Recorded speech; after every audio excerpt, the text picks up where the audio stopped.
Bem-vindas a mais um espaço MDM Diálogos. Desta vez, como sabem, aliás, este espaço é organizado pelo Movimento Democrático de Mulheres e pela Comissão de Direção da Federação Democrática Internacional de Mulheres. E eu aqui adentei-me um pouco porque eu queria explicar que desta vez este espaço de diálogo vai ser um pouco diferente. Nós tivemos um ano de 2023 muito conturbado a vários níveis, e o ano 2024 avizinha-se como igualmente conturbado, se não mais conturbado ainda. E, portanto, nós decidimos fazer um exercício prospectivo. Partindo de análises do 2023, nós queremos, de alguma forma, dar uma perspectiva do que é que serão as dinâmicas de movimentos populares, de lutas, que se avizinham para o 2024 e da importância das mesmas num contexto global e, obviamente, com pontos para o nosso contexto local de país, neste caso. Ok?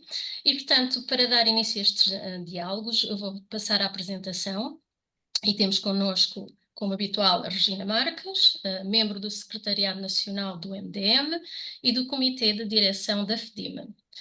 Temos também a Ana Soto, membro do Secretariado Nacional do MDM, a Tânia Mateus, membro do Secretariado Nacional do MDM, e eu, Ângela Brandão, membro do MDM. E, portanto, vamos iniciar estes diálogos com um tema que, infelizmente, tem estado muito presente, esteve muito presente em 2023 e tudo indica que vai continuar a estar muito presente em 2024, que são os contextos de guerra. E para analisarmos este tema, eu gostaria de mostrar aqui alguns... conseguem ver? Não. Não, então só um segundo.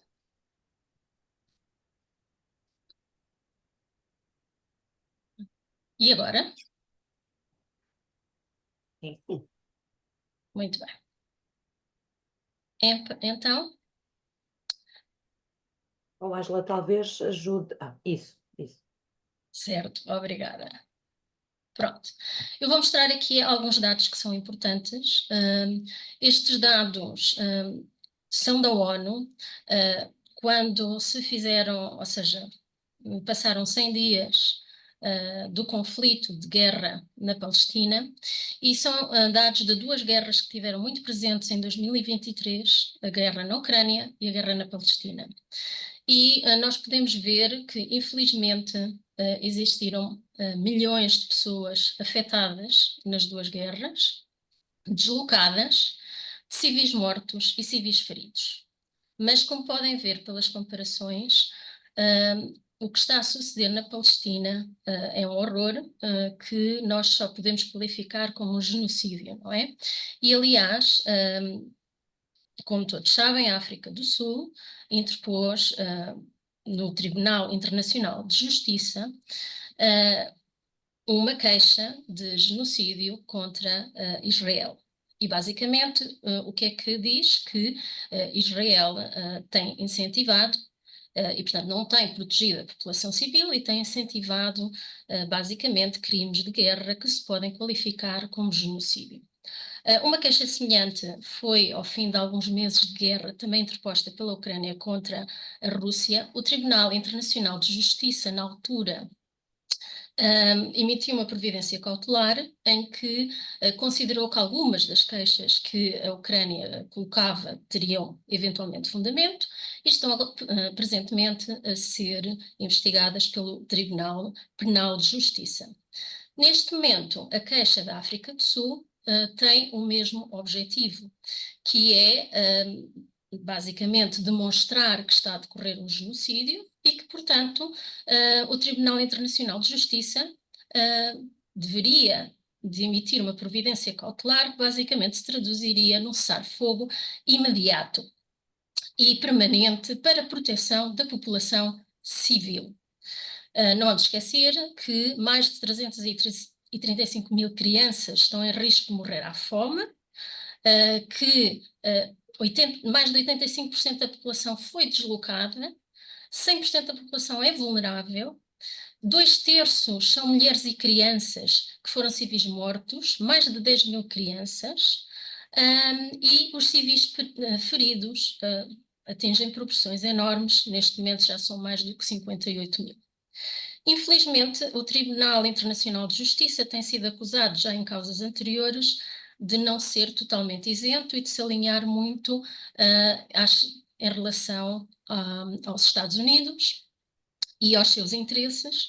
E como nós podemos ver, os países que este Tribunal Internacional de Justiça que vai analisar esta causa, os juízes são dos vários países que estão ali ao lado e a maioria deles alinha-se com os Estados Unidos, pelo que não é seguro o resultado desta causa. Entretanto, nós temos milhares de tropas dos Estados Unidos em toda a área. Como sabem também, o Iêmen, em solidariedade com o povo da Palestina, decidiu atacar cirurgicamente os navios que iam para Israel ou que vinham de Israel, coisa que, em retaliação, os Estados Unidos começaram a bombardear também o Iêmen, e eles decidiram que os barcos estadunidenses também seriam alvos destes ataques, que ainda não causaram, que se saiba, nenhum morto. E seriam alvos destes ataques, estava eu a dizer, porque se solidarizaram com Israel. Neste momento também, tanto os Estados Unidos como Israel já atacaram vários países, Líbano, a Síria, o Iraque, o Irão e o Iêmen. Por último, eu gostaria de mostrar este último aqui gráfico, que basicamente mostra que os Estados Unidos, em azul, do lado esquerdo, é o maior vendedor de armas do mundo, seguido da Rússia, de França e depois outros países. Vou parar agora, interromper aqui a partilha e lançar a minha pergunta à Ana Soto, que me diga o que é que acha. O que é que achas, aliás, se isto representa, por um lado, mais um conjunto de guerras eternas dos Estados Unidos, não é? Continuação de guerras para venda de armas e eventualmente até apropriamento de recursos naturais, com todas as consequências a nível humano, e dentro do humano nós sabemos as mulheres e as crianças, não é? E por outro lado, se consideras que os movimentos populares que têm existido em todo o mundo, nomeadamente milhões que já se manifestaram, largos milhares, aliás, mais de 1 milhão nos Estados Unidos, já se manifestaram em várias cidades, Nova Iorque manifestam-se diariamente, têm-se manifestado por toda a Europa, por outros países do mundo, e nós em Portugal também já fizemos várias manifestações. E muito se fala de que esta manifestação popular continuada será aquela que está efetivamente a pressionar para que haja algum tipo de contenção do que está a ocorrer. O que é que tu achas destas duas questões e o que é que gostarias de dizer sobre este complexo tema? Ana. Bem, eu acho que vou respondendo a essas questões, mas eu gostaria de voltar à primeira imagem, que de facto compara muito bem uma guerra de 600 dias e uma guerra de 100 dias. Mas dizer ainda que... Sim. Eu vou pôr a imagem então. Sim, na imagem fala-se de 100 dias, mas efetivamente estamos a falar de décadas de opressão por parte de Israel e de ocupação por parte de Israel em relação à Palestina, não é? Estamos a falar de um genocídio que não começou agora, não é? Estamos a falar de facto de um genocídio que já começou há décadas, porque com a expulsão inicial de todas aquelas centenas e milhares de palestinianos que foram obrigados a sair das suas casas, que foram expulsos das suas terras, e os atos continuados. Aliás, quando nós pensamos também nas terras que pertenciam à Palestina e naquilo que hoje é visível em termos de mapas, no que existe para a Palestina, estamos a pensar nas ilegalidades que são cometidas sistematicamente por parte de Israel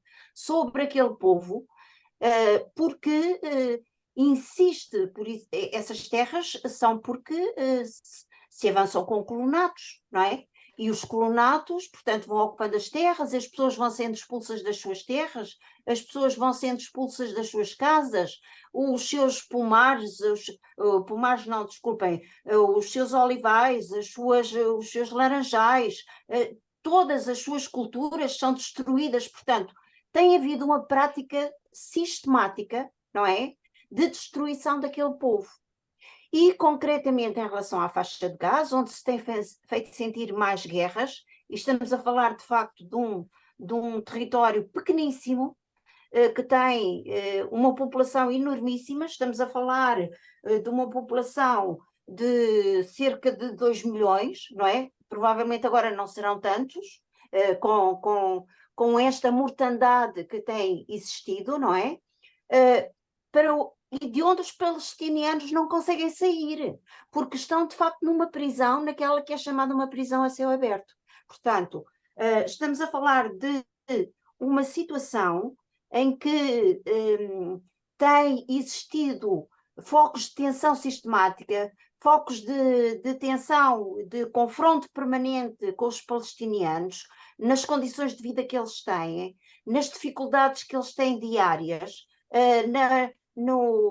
nas prisões arbitrárias a que estão sujeitos, nas violências a que estão sujeitos, nas humilhações a que estão sujeitos, não é? E que de vez em quando há uma retórica no sentido que Israel tem que se defender disto ou daquilo e, portanto, faz uma limpeza. E neste momento tem feito uma limpeza de tal maneira que temos estes dados que aqui estão à vista, não é? Portanto, e se compararmos com os 600 dias da guerra na Ucrânia, que não deixa de não ser dramática, e que estes dados e estes números que aqui estão não deixam de ser dramáticos, não é? Mas se compararmos, de facto, isto tem uma extensão que traduz toda a desumanidade que está aqui presente, não é? E, portanto, falar disto que é uma barbárie autêntica. Estão aqui ditos os milhares e milhares de mortes que têm acontecido, as crianças, não é? Muitas e muitas famílias inteiras dizimadas, não é? Que desapareceram, com bombardeamentos sistemáticos a hospitais, pessoal médico, pessoal de apoio humanitário, incluindo da ONU, sem água, sem eletricidade, sem condições mínimas de viver. Portanto, estamos a falar de facto de uma barbárie e de facto é um genocídio. E isto mostra também que há aqui dois pesos e duas medidas, porque quando um Tribunal Internacional de Justiça, por pressão de determinados países e determinadas entidades, e nós sabemos quem está normalmente por trás, não é? De tudo isto. E não deixo de apontar o nome que todas estas desestabilizações normalmente têm por trás o dedo dos Estados Unidos, com o apoio da União Europeia, dos seus aliados, etc. Portanto, da NATO, nós não estamos a falar aqui de coisas que acontecem assim, pontualmente ali, não é? Porque tem apenas 2 envolvidos. Não, houve todo um trabalho que foi feito aqui, uma trama que foi urdida, e muito bem urdida, para se conseguir chegar onde chegamos, não é? Portanto, é de facto, estava eu a dizer que estamos perante 2 pesos e 2 medidas, porque enquanto numa situação interessa que se pegue e se passe pelo menos uma ideia para a comunicação social e para os mídias e que chegue às nossas cabeças que de facto há ali situações que justificam uma intervenção do Tribunal Penal, na outra, como tem sido visto ao longo dos anos, Não há qualquer sanção em relação a Israel, não há qualquer atitude mais séria no dizer basta, ou não se vai por aí, não é? E, portanto, vamos ver se efetivamente vai sair alguma coisa aqui do Tribunal Internacional de Justiça. É importante que a África do Sul tenha tomado a medida que tomou, evidentemente, porque este alerta que passa pela comunicação social também é importante, evidentemente. Mas vamos ver, porque também quantas decisões têm sido tomadas na ONU e não são respeitadas em relação a Israel, em relação aos colonatos, em relação a uma série de situações e não são respeitadas. E ninguém intervém. Portanto, agora, há aqui uma outra questão que, de facto, é preocupante e que já foi apontado aqui também nas imagens, que é este alastrar da intervenção militar por parte de Israel, com o envio de mísseis, etc., com ataques a outros países, não é? Sabendo que toda aquela situação que se vive na Palestina é uma situação que tem grande influência ali no Médio Oriente, este alastrar do conflito armado por parte de Israel no ataque aos países vizinhos, aos outros países, portanto, é ainda mais preocupante. É preocupante não só para a região, é preocupante internacionalmente, é preocupante para cada um de nós, porque estamos a falar de uma potência que não está sozinha, mas que é, de facto, uma das maiores potências militares da região, é a maior, aliás, potência militar da região, é a única que dispõe de armas nucleares e que conta com o apoio dos Estados Unidos da América, que conta com o apoio da União Europeia, que pelo menos tapa os olhos, que se cala em relação a determinadas situações gravosas do ponto de vista humanitário, não é? E, portanto, é preocupante, de facto, este alastrar de guerra. E se somarmos, e estou a pensar no mapa seguinte, na imagem seguinte, se somarmos o porquê que há outras guerras, há outras tensões, há outros conflitos armados que se estão a fazer sentir e que alguns são novos, não é? E estou a pensar que alguns ainda não estão resolvidos. É o caso da Síria, é o caso do Iraque, é o caso da Líbia, é o caso do Iémen. O Afeganistão, que se vai estando um bocadinho calado, mas que existe. É uma situação de tensão também. A zona centro-africana, não é? Onde há, de facto, ali conflitos bastante graves também. Portanto, nós estamos, de facto, perante uma situação de maior conflitualidade.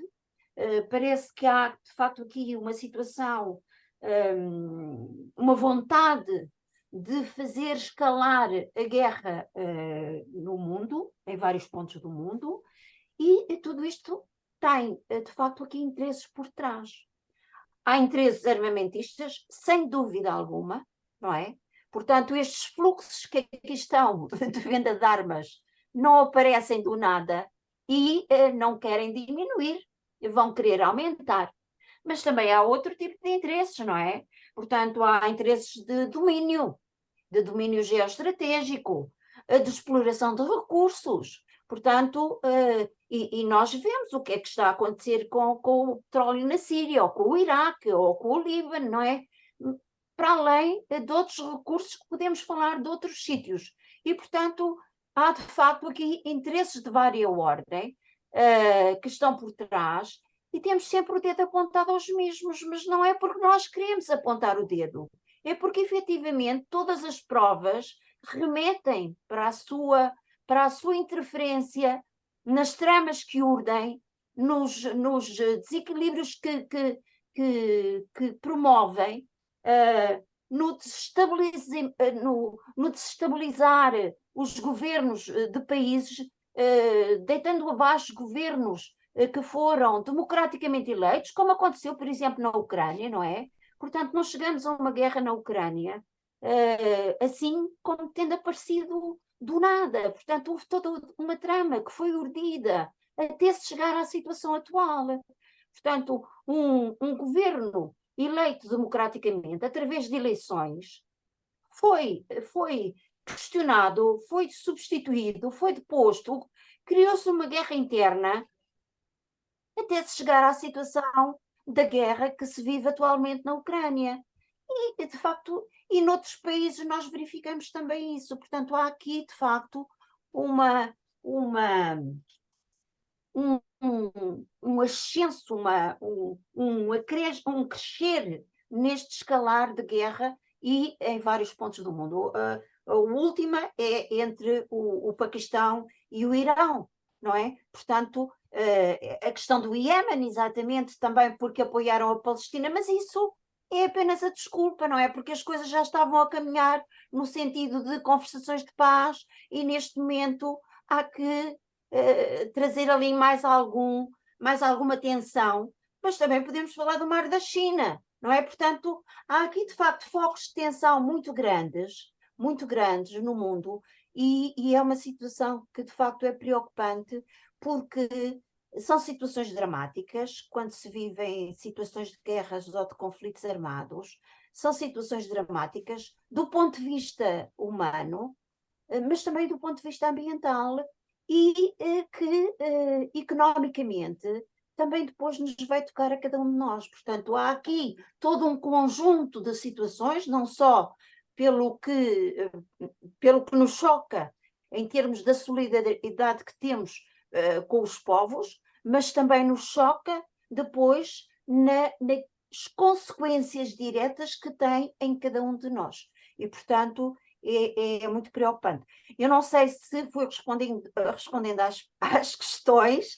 Acho que, Ana, só falta a referir se consideras ou concordas que a nossa mobilização coletiva e individual que tem assistido à volta do mundo, porque tem sido bastante dinâmica e tem atravessado os continentes e os vários países, tem havido mobilizações, eu diria, em todos os continentes, e mobilizações massivas, tanto nos Estados Unidos como na Europa, contra o que se está a passar, não é? Se tu consideras que isso consiste efetivamente em algo que poderá fazer a diferença, ou nem por isso?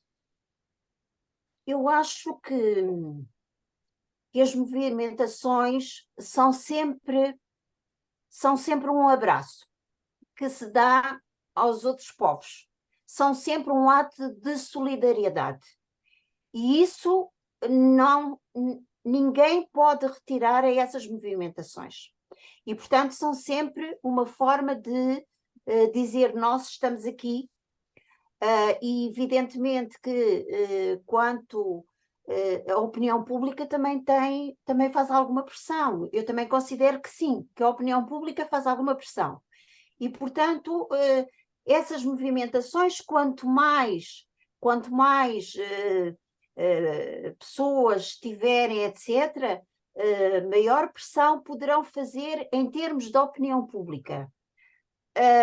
Se elas de facto têm eficácia, bom, isso temos que analisar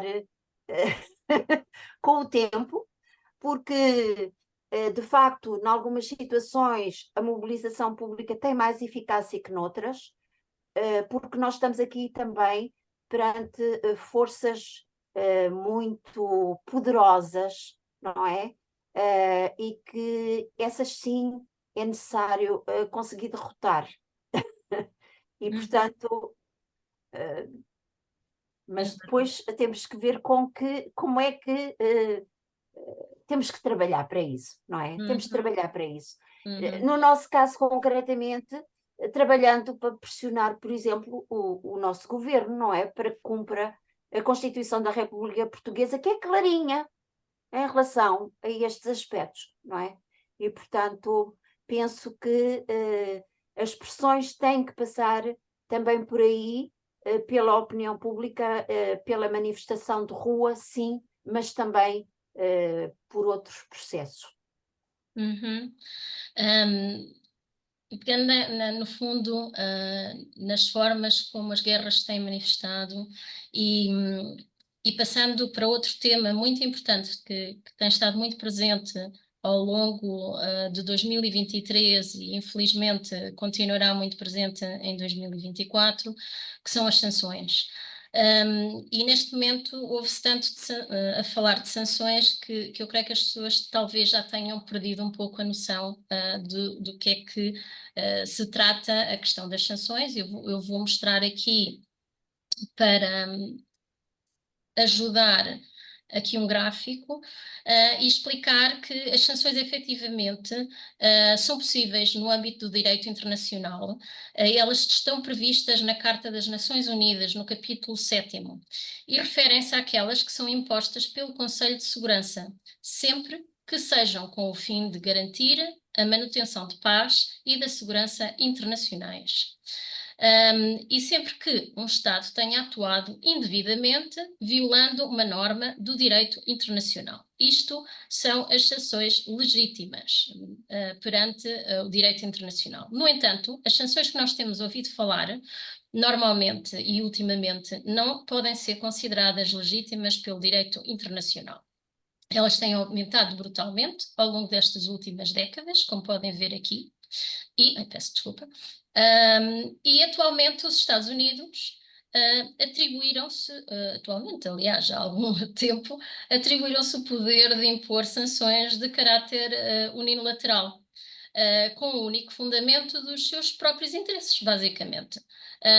Portanto, sem que as Nações Unidas tenham aprovado tais sanções. Neste momento, e como podem ver neste mapa, a verde estão os Estados Unidos e as restantes cores representam países que estão sancionados de uma ou de outra forma. E os Estados Unidos sancionaram já 1/4 dos países do mundo. Para além disso, a Europa, que tem seguido esta mesma via, também tem sancionado vários países. Em termos globais, os Estados Unidos têm 35% das sanções que são implementadas são basicamente deles e 18% vindas da União Europeia. Portanto, em termos gerais, os Estados Unidos e a União Europeia são responsáveis por mais de 50% das sanções implementadas no mundo. E volto a repetir que são sanções que não são consideradas legais perante o direito internacional. E, portanto, ao não serem consideradas legais, nós podemos dizer que estão a ser usadas como uma arma económica. Ou seja, nós estávamos a falar antes da guerra com armas convencionais, não é? Com mísseis, com todo o tipo de balística que nós possamos imaginar. E agora estamos a analisar uma outra forma de guerra, que é a guerra económica. A guerra é essa que, por exemplo, em países como Cuba, já ocorre há muitas décadas. E, portanto, aqui a questão, Ana, será, na tua opinião, qual é o impacto que esta forma de guerra que tem sido implementada e que está a aumentar de forma brutal, qual é o impacto que isto tem em termos das populações? Porque normalmente diz-se que as sanções são para afetar os países, mas não as populações, o que é uma coisa que é bizarra, no mínimo, se nós pensarmos que a sanção, ao afetar o país como um todo, está a afetar toda a sua população também, não é? Eu gostava de saber a tua análise sobre este aspecto e se quiseres dar algum exemplo em particular para que as pessoas compreendam melhor. Ana. Bem, sem dúvida que este é outro tipo de guerra. É uma guerra sem armas, assim como é também a guerra da água, não é? Também é uma guerra sem armas, não é? Mas, por exemplo, em África verificamos o que é que acontece com a história da água e a questão das sanções e concretamente das sanções económicas é outra guerra. Vimos aí no mapa a quantidade de países que estão, de facto, debaixo de sanções, na sua maioria, sanções de natureza económica, e, de facto, Cuba é um desses exemplos, talvez porque é aquele que tem estado debaixo destas sanções há mais anos. E já falamos em genocídio, e podemos dizer que estamos perante novamente um genocídio aqui, não é? E noutros países também, mas em relação a Cuba, eu, em vez de dar a minha opinião, eu estive há pouco tempo integrada numa delegação que, a convite dos deputados do GUE, do Parlamento Europeu, convidaram esta delegação para estar presente no Tribunal Internacional sobre as sanções dos Estados Unidos contra a República de Cuba. Foi muito interessante, foram 2 dias, mas mais que interessante foi, de facto, o alargar do meu espectro de conhecimento com aquilo que é possível fazer para impedir que tudo e qualquer coisa possa entrar dentro daquele país. E tudo e qualquer coisa pode ser apenas uma conversa entre 2 investigadores, um que esteja em Cuba e outro que esteja fora. Pode passar por eu querer enviar um cheque e ser rejeitado, porque o banco não me autoriza. Pode passar por tantas coisas que nos parecem completamente idiotas, eu diria, não é? Mas que têm consequências gravíssimas no seu conjunto. E então, se me fosse possível, uma vez que daquele tribunal que foram ouvidos advogados, juristas, investigadores, universitários, de dentro de Cuba e de fora, que foram ouvidas organizações sociais, americanas inclusivamente, que foram ouvidos empresários, agricultores, uns em Cuba, mesmo sendo europeus, mas que estão lá, outros que fazem transações e, portanto, relataram todo um conjunto de situações que, de facto, demonstram até que ponto os Estados Unidos da América, com as suas sanções, e a União Europeia também, não é? Portanto, estão a asfixiar completamente aquele povo. E se me fosse permitido, eu, em vez de utilizar agora palavras minhas, eu pegava aqui na sentença e iria falar aqui de algumas partes. Falar quer dizer, se me permitirem ler, para eu não correr o risco de dizer palavras que depois possam ter um outro sentido. Não será? Bom, de facto, as conclusões a que chegam é, evidentemente, aquilo que tu disseste, Ângela, é de uma ilegalidade a toda a prova. Portanto, isto baseado, de facto, em provas. E eles começam por dizer, precisamente, que as vastas sanções políticas e económicas impostas à República de Cuba desde 1960 até à presente data violam o direito internacional. Portanto, e depois apontam aqui uma série de artigos da Declaração Universal dos Direitos Humanos, do Pacto Internacional sobre Direitos Económicos, Sociais e Culturais, etc. e tal, a Organização Mundial do Comércio, etc., onde se baseiam para fazer uma série de afirmações com base naquilo que foi ouvido e, portanto, poderem depois fazer, determinar a sanção. E eles dizem que desde 1960 os Estados Unidos vêm construindo uma rede cada vez mais abrangente de sanções contra todas as áreas da vida social em Cuba, o que afeta profundamente as condições de vida da população cubana.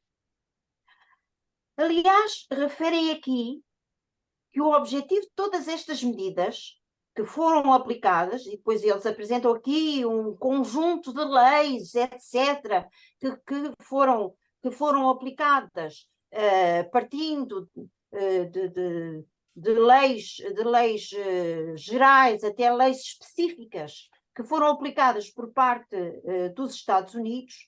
Eles dizem: o objetivo de todas estas medidas foi destruir as conquistas sociais, económicas e culturais da Revolução de 1959.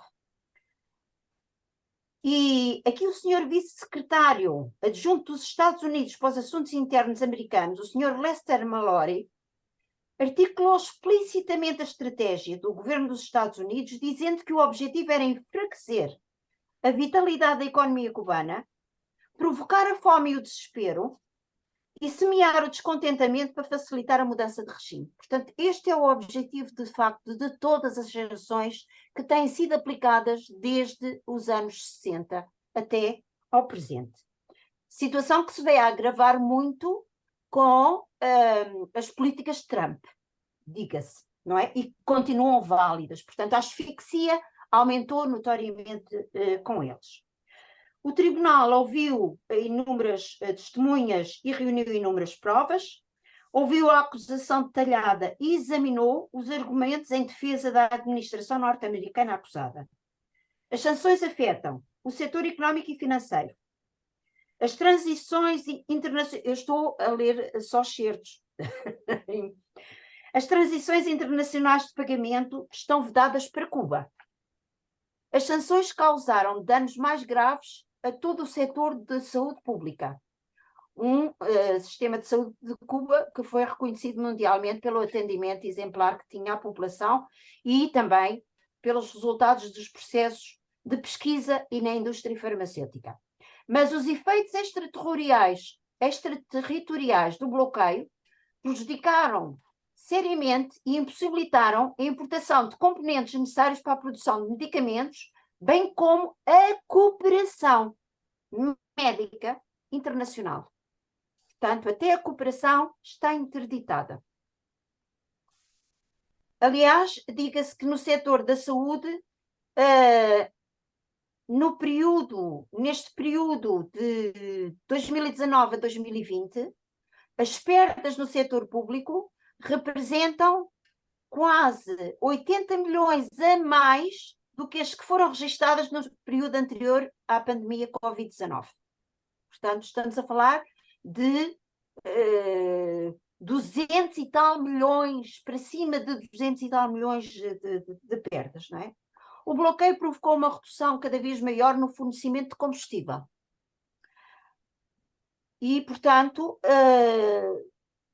isso teve consequências no sentido na agricultura, para a qual as sanções, mas também nos abastecimentos diários para a população, no progresso industrial, na agricultura, para a qual também tiveram consequência as sanções no que respeita à importação de fertilizantes e herbicidas ou na operação do sistema de irrigação.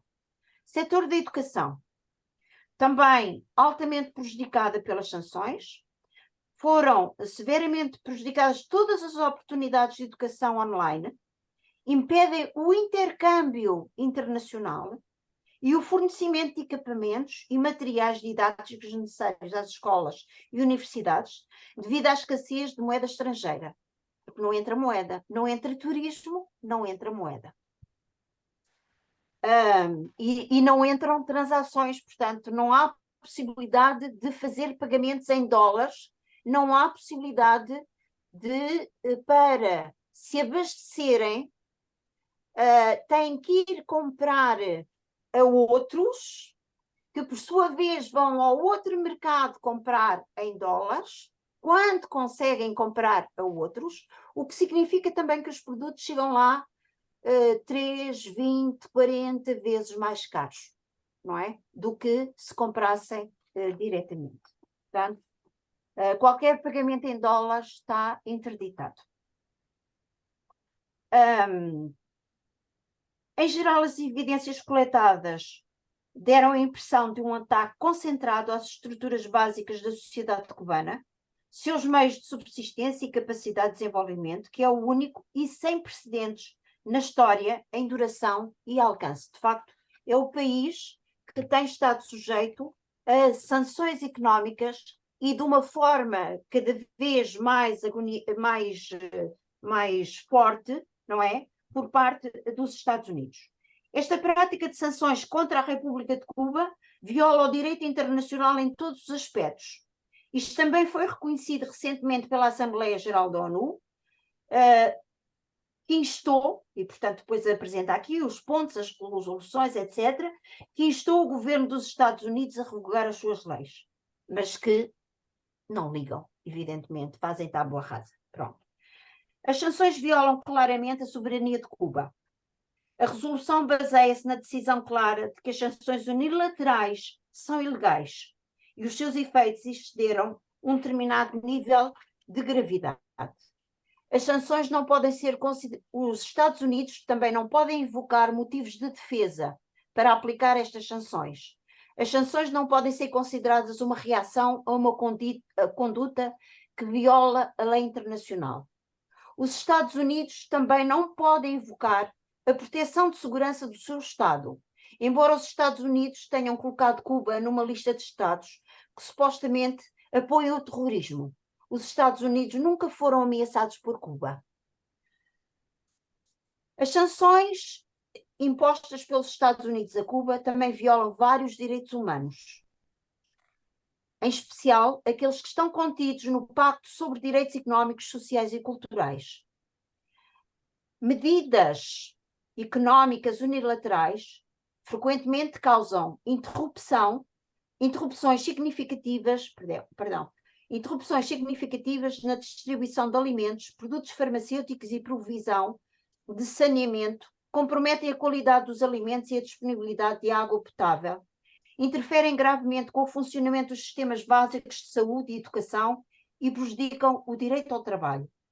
As evidências comprovaram que essas consequências prejudiciais ocorreram na vida dos cubanos. Como resultado dos baixos salários, do direito ao trabalho, como resultado da inflação, somente entre janeiro e outubro de 2022 o preço médio da cesta básica de bens e serviços aumentou quase 29%. De outubro de 21 a outubro de 22, a inflação aumentou quase 40%.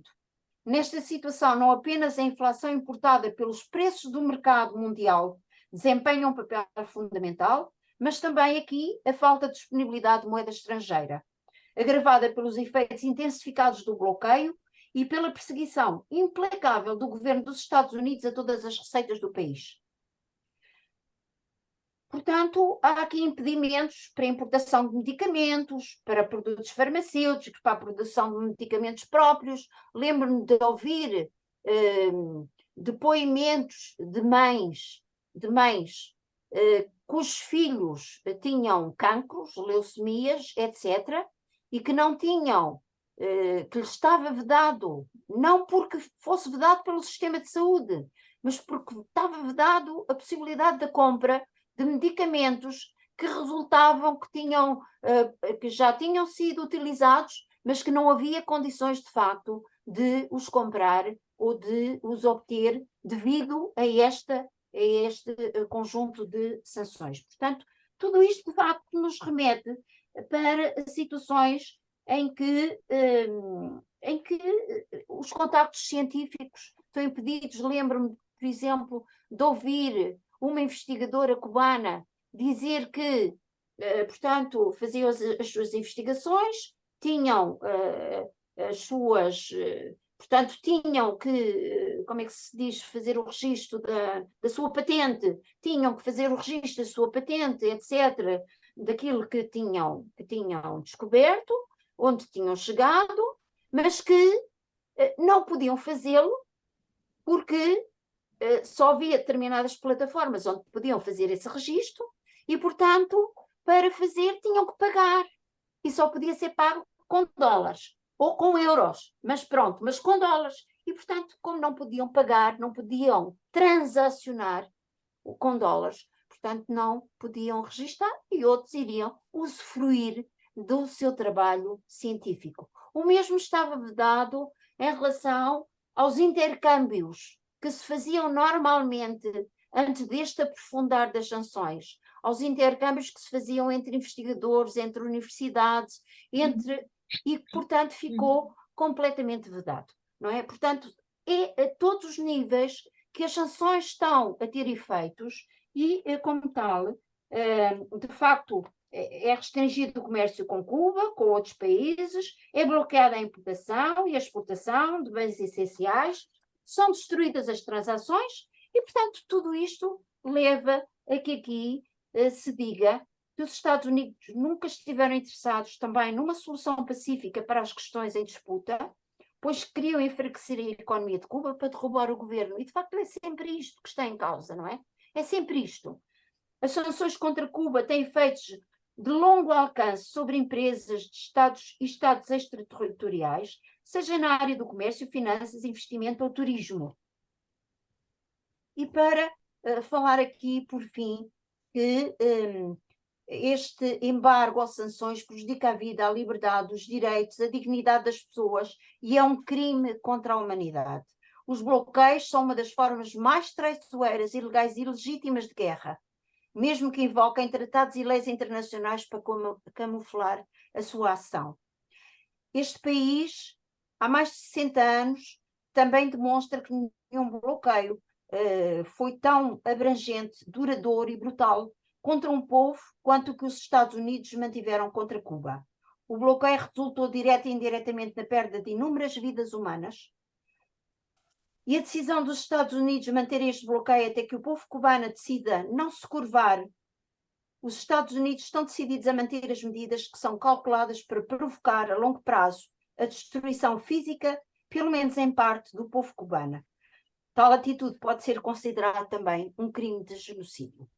E, de facto, eu quis ler estas partes porque eu acho que isto é aplicado em relação a Cuba, é o exemplo mais concreto e, se calhar, mais conhecido que nós temos presente no dia a dia que aquele povo vive, mas muitas destas situações que foram aqui descritas ou ditas ou sentenciadas poderão, de facto, também ser aplicados e ter uma mesma leitura em relação às sanções que são aplicadas noutros países. Aliás, lembro-me também, na altura do Covid-19, não é? A questão também na Venezuela e que também a dificuldade que tinha em comprar medicamentos para poder, portanto, dar seguimento às situações de saúde dos venezuelanos, não é? Portanto, e algumas situações também dramáticas, como nós viemos a saber na altura. Portanto, de facto, quando falamos aqui nas sanções económicas e outro tipo de sanções, estamos a falar também de uma guerra. É uma guerra sem armas, efetivamente, e que pode levar também ao genocídio de um povo. E o que está por trás é sempre o mesmo, é desestabilizar até que se curvem perante aqueles que se julgam que são, de facto, os detentores do mundo, não é? E que podem pôr e dispor dos povos. E estamos a falar concretamente dos Estados Unidos da América e falamos da União Europeia porque, efetivamente, também segue muitas das políticas que os Estados Unidos impõem e, portanto, são seus seguidores, eles e muitos dos governos europeus, não é? Não sei se, espero ter respondido. Sim, sim, sim. Isso foi um bocadinho mais... Claramente. Foi assim um bocadinho mais... Houve, tu deste aqui vários exemplos dos impactos terríveis a nível da população, impactos estes que passam pelo sofrimento, pela fome, pela falta de medicamentos e pelas consequências que são, em muitas situações, a morte. Tivemos, por exemplo, outro caso com o terremoto na Síria, em que as ajudas internacionais não conseguiram entrar no território da Síria por causa das sanções, porque os vários países tinham medo de estar a quebrar essas sanções e de serem eles próprios retaliados, Portanto, as sanções são, no fundo, um impacto de primeira e de segunda ordem, se quisermos, que é primeira ordem nos países que estão sancionados, com um impacto terrível, e de segunda ordem todos aqueles países que possam querer comerciar ou ajudar com aquele país ou aqueles países que estejam sancionados. E, portanto, são impactos terríveis, são uma arma, efetivamente.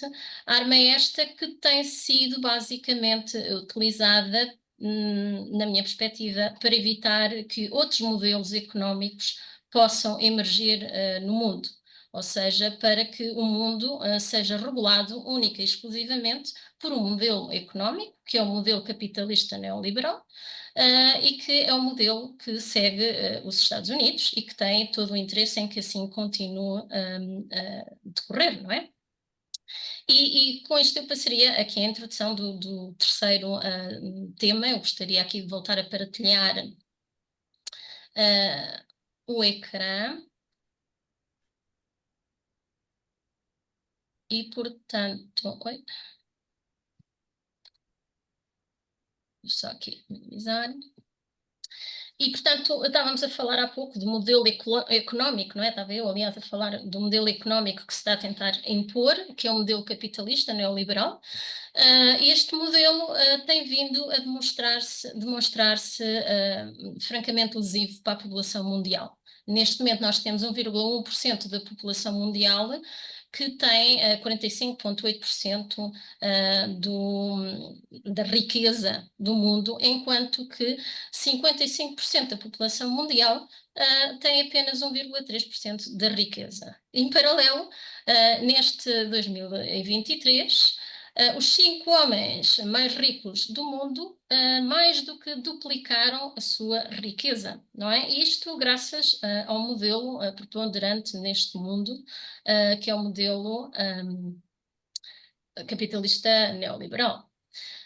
Também aquilo que se tem visto é que, progressivamente, durante as últimas décadas, os impostos às grandes corporações, que basicamente são aquelas que dominam a maior parte do comércio e do volume de dinheiro, têm diminuído sistematicamente. Portanto, estas grandes corporações pagam cada vez menos aos Estados e não vamos esquecer que os impostos são uma forma de redistribuir a riqueza, ou seja, é a forma como o Estado tem de dar dinheiro a toda a população e tentar equalizar a população, e aquilo que nós temos visto é que esta ferramenta tem sido cada vez mais limitada, portanto, cada vez há menos impostos a estas grandes corporações, às vezes até inclusive existem ajudas públicas para que essas corporações fiquem em determinados países, ou seja, o Estado ainda paga às corporações e, portanto, aquilo que acontece é que basicamente há cada vez menos dinheiro para as pessoas. E uma das coisas que também se conseguiu ver é que, ao contrário do que muitas vezes é falado, as empresas não criam inovação da maneira como seria de esperar.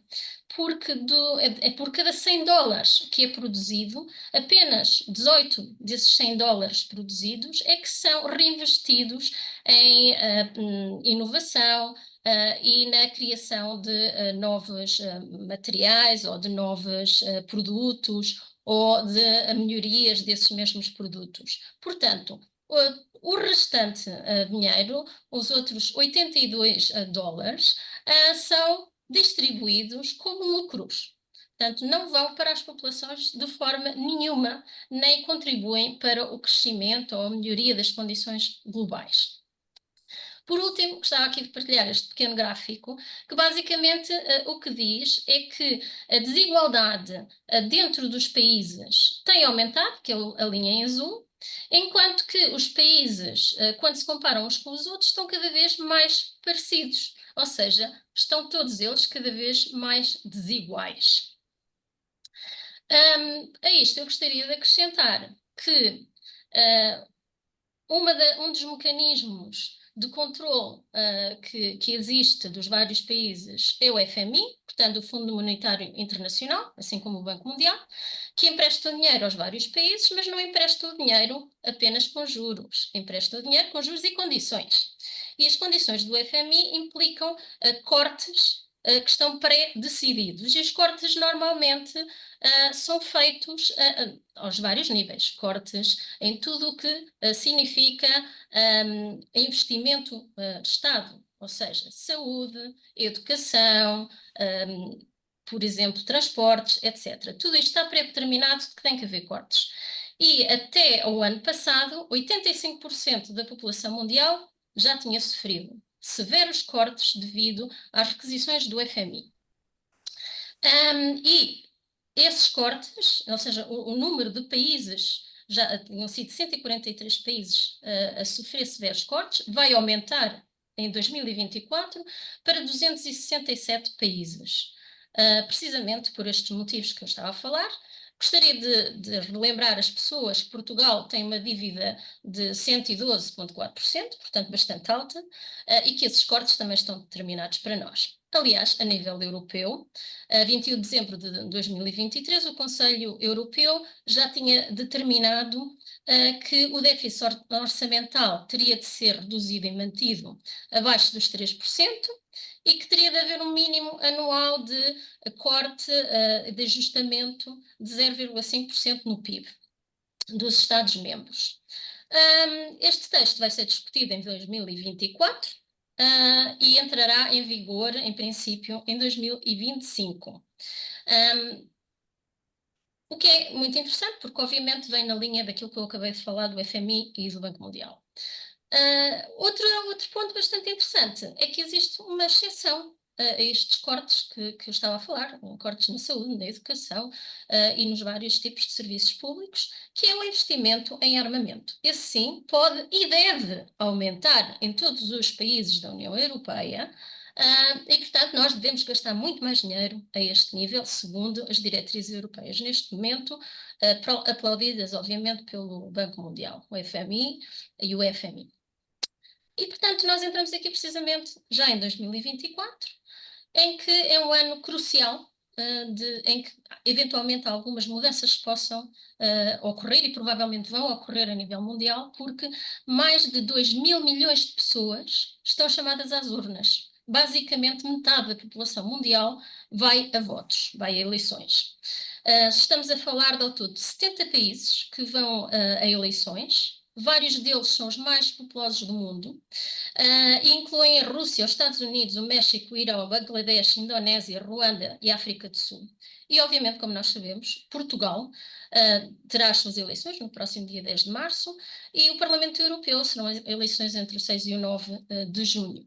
E, portanto, eu lançava aqui a pergunta à Regina tendo em conta o panorama mundial, parece-me que estas eleições são cruciais. As nossas eleições e as restantes eleições no mundo são cruciais para nós tentarmos aqui conter aquilo que são, no fundo, planos já mais do que estipulados para serem implementados no futuro e tentarmos, de alguma maneira, reverter o que está a ocorrer nos vários países e aquilo que vai ocorrer também no nosso. E é que é através das eleições que nós, o povo, poderemos ter alguma influência e tentar conter o que se avizinha. O que é que tu achas, Regina? Bom, muito obrigada pela questão. Naturalmente que este painel é um painel também sobre a importância da mobilização popular, não é? E de facto já aqui foi abordada a questão da mobilização popular nas ruas, que tem um efeito e que pode ter um efeito extremamente importante para travar os desígnios daquilo que tu denominaste de capitalismo neoliberal e que na verdade tem um conjunto de intenções que estão escritas e que nós sabemos que são extremamente gravosas. E, portanto, temos esta forma de atuar, de mobilizar as pessoas para estar atentas, para recusar esta política, tendo em conta que há alternativas, tendo em conta que há outros povos que estão, para além destes que querem a guerra, há outros povos que não querem a guerra e que estão a fazer tudo para negociar, que estão a fazer tudo para travar estes desígnios, e isso também agride, de certa maneira, os agressores, que estão um pouco cansados e preocupados com o seu próprio destino, não é? Eu estou a falar claramente de coisas que são públicas, os BRICS, por exemplo, estas novas organizações que estão e que recusam, de facto, esta política de confronto permanente e de bloqueio permanente, mas dizia eu, na verdade, há muitas formas de travar estes desígnios, não contando apenas com os Estados, que farão os seus, a diplomacia poderá levar a alguma coisa, as eleições poderão também levar a alguma coisa, mas na verdade aquilo que se vê também é que muitas vezes até os processos eleitorais, o que está a ver, por exemplo, agora nos Estados Unidos, não é? Com estas eleições que estão, enfim, já estão a correr propriamente nos grandes estados e que terão lugar a 5 de novembro, toda a gente já vai dizendo que são estas eleições que estão a travar as questões da guerra, etc. É verdade que não. Isto é uma questão hipócrita que nos Estados Unidos é usado. Já agora deixa-me aqui fazer aqui um parênteses. A questão das eleições democráticas nos Estados Unidos, não é possível que as pessoas não percebam que nos Estados Unidos há mais do que 2 partidos. Porém, o que nos é apresentado é um confronto entre 2 partidos. Tal e qual como nós em Portugal, mas enfim, eu não queria agora entrar nas eleições portuguesas, porque as outras amigas que aqui estão poderão entrar nisso, mas de facto as eleições democráticas nestes países só são democráticas porque há 2 países que se confrontam, 2 partidos que se confrontam e não há oportunidades para outros, não há liberdade para outros se pronunciarem. E portanto esta questão, aliás, os Estados Unidos têm havido imensas mobilizações populares contra a guerra, mas também contra o aumento do custo de vida, mas também pelo desemprego, mas também pela saúde, porque a saúde nestes estados não é uma saúde, não é um Serviço Nacional de Saúde, é uma saúde privada. Portanto, eu diria que as eleições são, naturalmente, que o povo, as forças progressistas, as forças que não querem recuar nos seus direitos, naturalmente têm que aproveitar as eleições. E têm que ver com clareza quais são os partidos, as forças políticas que estão em jogo e aquilo que elas defendem. Portanto, eu penso que, na verdade, estamos confrontados com isto, vamos ver o que é que resultam. Também não vamos ficar parados à espera dos resultados eleitorais dos Estados Unidos, não é? Nem sequer da Rússia, nem sequer de outros. Agora, estas coisas influenciam-se. O Parlamento Europeu, no qual nós vamos poder também participar, vai ter também eleições em junho. Portanto, naturalmente podemos usar, é uma arma que temos na mão, não é? Podemos usá-la, devemos confrontar-nos com essas realidades e escolher, mas escolher também, essa escolha tem que ser informada, tem que ser esclarecida e tem que ser uma escolha que, no fundo, mostre que é possível outras alternativas que não estas que nos estão a apontar como únicas.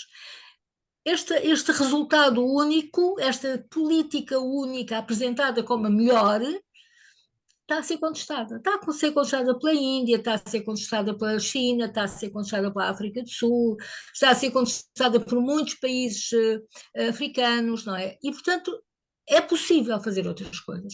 O Brasil, nomeadamente, não é? Portanto, é possível fazer outras coisas. E é possível resistir.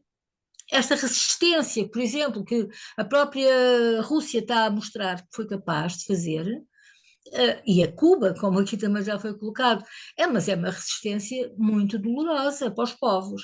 E nesta resistência as mulheres são, de facto, as mais atingidas, particularmente atingidas porque fazem parte daquela população que está mais desempregada, que tem filhos, que muitas vezes são famílias monoparentais, e portanto estas situações são gravosas e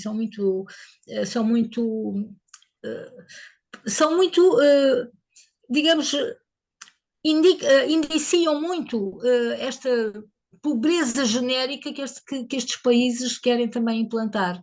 E, na verdade, a pobreza tem aumentado brutalmente nos Estados Unidos, tem aumentado brutalmente na União Europeia e entre nós também, mas também deixaria isso para outras núpcias, digamos, e para outras participantes, porque, na verdade, as mulheres.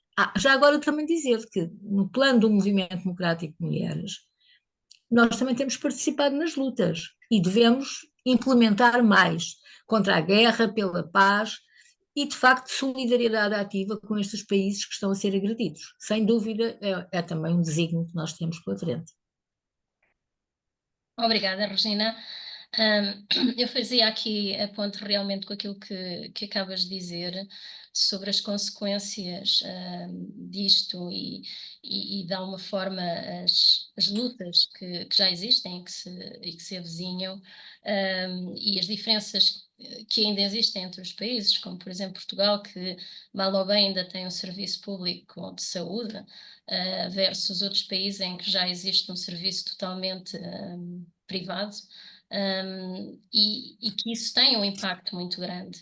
E falaste, por exemplo, dos Estados Unidos, e um estudo recente demonstrou que a pobreza era a quarta causa de morte nos Estados Unidos. Ou seja, as três primeiras eram o cancro, doenças cardiovasculares, doenças associadas ao tabaco, e a quarta era a pobreza. Quer dizer, um dos países mais ricos do mundo tem como causa de morte, uma das principais causas de morte, a pobreza. E, portanto, isto é dramático.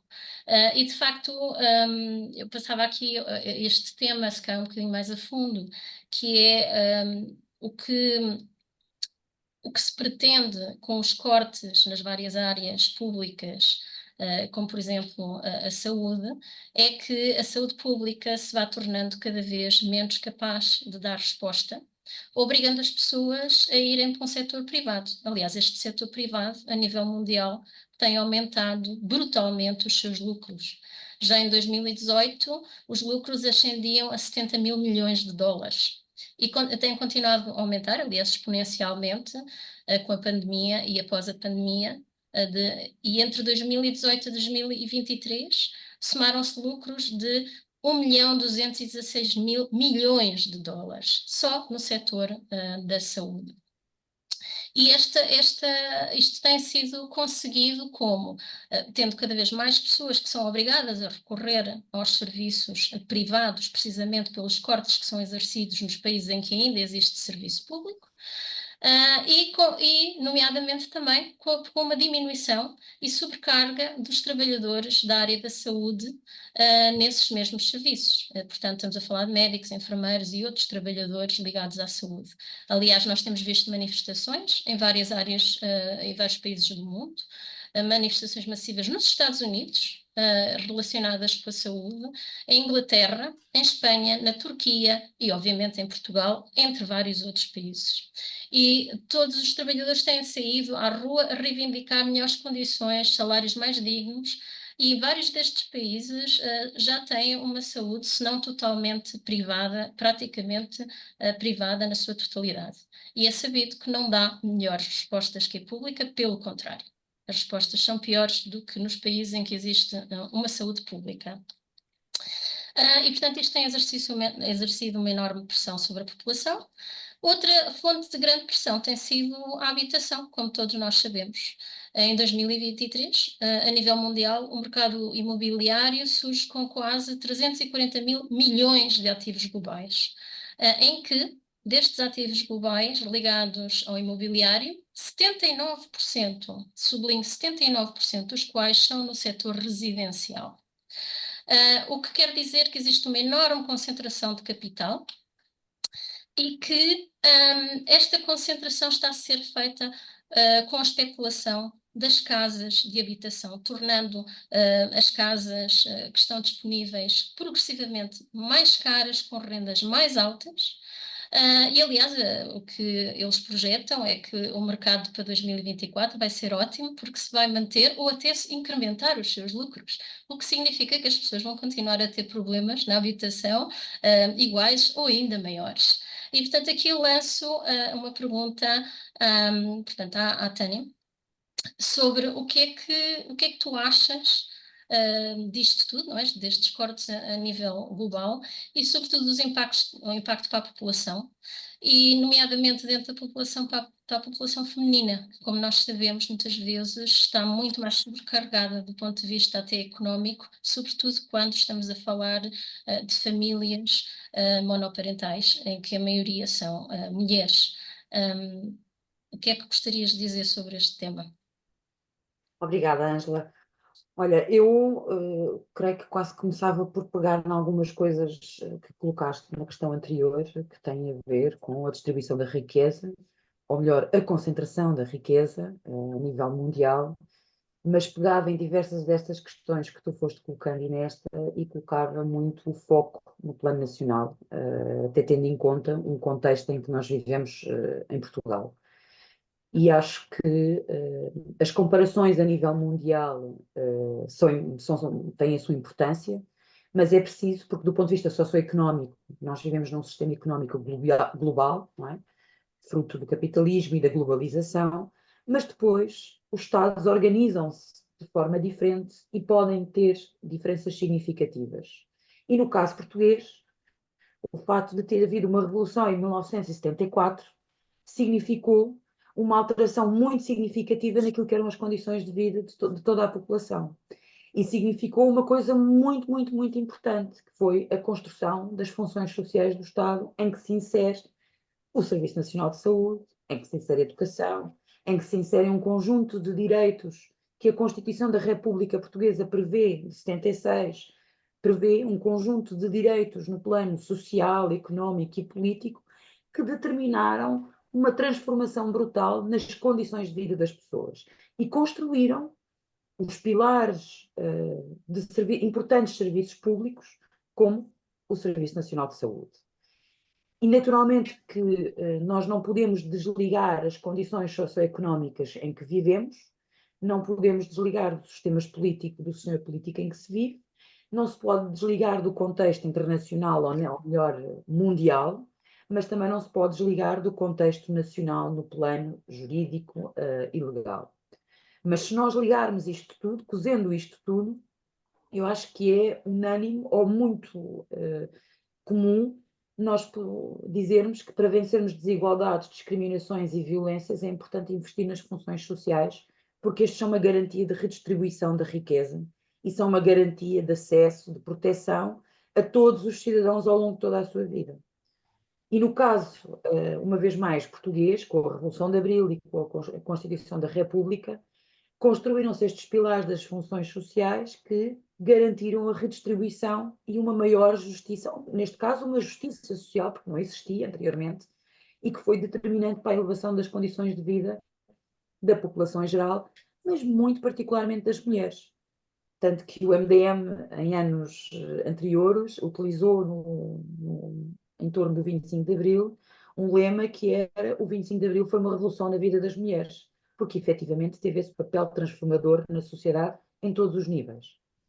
Mas se olharmos para o Serviço Nacional de Saúde e pensarmos que o Serviço Nacional de Saúde hoje atravessa problemas que são de facto reconhecidos, mas não são problemas que apareceram hoje. Aliás, o Serviço Nacional de Saúde, que foi construído em 79, tem tantos anos de vida quanto eu, mas passou por diversas etapas ao longo destes 44 anos, quase 45 anos de vida. Desculpem. Mas é inquestionável que nos últimos anos, fruto de opções e fruto de procurar olhar para a saúde, não tanto na sua componente preventiva, não tanto na qualidade de vida, enquanto dimensão de qualidade de vida e de bem-estar, mas como um negócio e meramente de intervenção e de combate à doença, naturalmente que isso tem vindo a alimentar um negócio no setor privado, e isso tem influenciado, infelizmente, um conjunto de decisões que têm contribuído para um desinvestimento no Serviço Nacional de Saúde, com impactos que afetam toda a população, mas têm impactos específicos na vida das mulheres, até se atendermos àquilo que são os direitos sexuais e reprodutivos das mulheres, no que é que isso afeta a sua qualidade de vida, no que é que isso afeta o seu ciclo reprodutivo, a partir do momento em que nós estamos doentes ou não temos acesso à saúde de forma igualitária, independentemente da nossa condição socioeconómica, naturalmente que isso determina as condições de vida em que nós vivemos. E a verdade é que o nosso Serviço Nacional de Saúde, e não o Sistema Nacional de Saúde, que isso é o que se quer transformar, o nosso Serviço Nacional de Saúde tem sido o garante de acesso a cuidados de saúde para as mulheres. Não só de cuidados primários, mas também naquilo que significa em termos de acompanhamento na maternidade, da gravidez e no parto, mas também de garantia dos seus direitos sexuais e reprodutivos, até se pensarmos o próprio controle da sua fertilidade. As mulheres poderem controlar ou decidir o número de filhos e o momento em que decidem ter filhos é uma das conquistas mais extraordinárias e que tem um impacto muito particular na vida das mulheres e que se não fosse o SNS, o Serviço Nacional de Saúde, a garantir consultas de planeamento familiar, a garantir o acesso aos métodos contraceptivos, a garantir o acesso à contracepção de emergência e a garantir o acesso, caso assim seja escolhido pelas mulheres, o acesso à interrupção voluntária da gravidez em todo o país. Infelizmente, fruto de um conjunto de opções, aquilo que nós vivemos hoje é um conjunto de assimetrias de acesso, consoante a região do país em que se vive, em que se pode ter acesso a estas dimensões da saúde. Também temos um problema em termos dos seus profissionais, o facto de termos profissionais que estão esgotados, que estão desvalorizados, que estão mal pagos e que trabalham em condições muito difíceis, também concorre para que o acesso à saúde tenha diminuído. Aliás, se nós olharmos para os dados da mortalidade materna de 2021, se não estou em erro, foi um dos valores mais altos dos últimos 38 anos, em que pela primeira vez nos últimos 38 anos atingiu os 2 dígitos de taxa de mortalidade materna, algo que não se assistia desde o 25 de Abril. Faço também aqui a relação com o acesso à habitação e às condições de vida, e é quase como falar da noite para o dia de 2 temas, não é? Mas vamos tentar fazer aqui um salto de gigante, mas vou tentar ser sintética, não é? Pronto. São os 2 temas quentes hoje em dia, não é? Temos que Isso, falar deles. eu acho que São importantíssimos. que tem a ver com a nossa vida e com o dia a dia, dava conversa para uma noite inteira, não é? E a saúde faz parte do nosso dia a dia. E aqui gostava só de dar uma ideia. Eu acho que as mulheres em Portugal, e talvez também em algumas em Portugal, vamos nos situar aqui, aquilo que sentem é que de facto o 25 de Abril e a Constituição da República deu-lhes a igualdade na lei, para muitas matérias, e permitiu ter um conjunto de direitos. Mas aqui o grande problema é que a maioria das mulheres não sente essa igualdade no dia a dia e não sente que tem esses direitos no seu dia a dia. E, portanto, se nós não sentimos que temos, se não sentimos, nem temos acesso a esses direitos no nosso dia a dia. E se não há igualdade no dia a dia, é muito difícil dizer que há alternativas e que se vive em igualdade. E aqui fazer um salto para as condições de vida. E, de facto, nos últimos anos tem-se assistido a um agravamento das condições de vida com um impacto muito específico na vida das mulheres. Eu vou ser um bocadinho chatinha e vou só dizer alguns dados, que é, em 2022, 2 em cada 10 mulheres viviam em risco de pobreza e exclusão social. As mulheres com mais de 65 anos apresentavam uma taxa de pobreza de 22,7%. Do universo de pessoas que vive com um rendimento inferior a 551 euros, 53% são mulheres.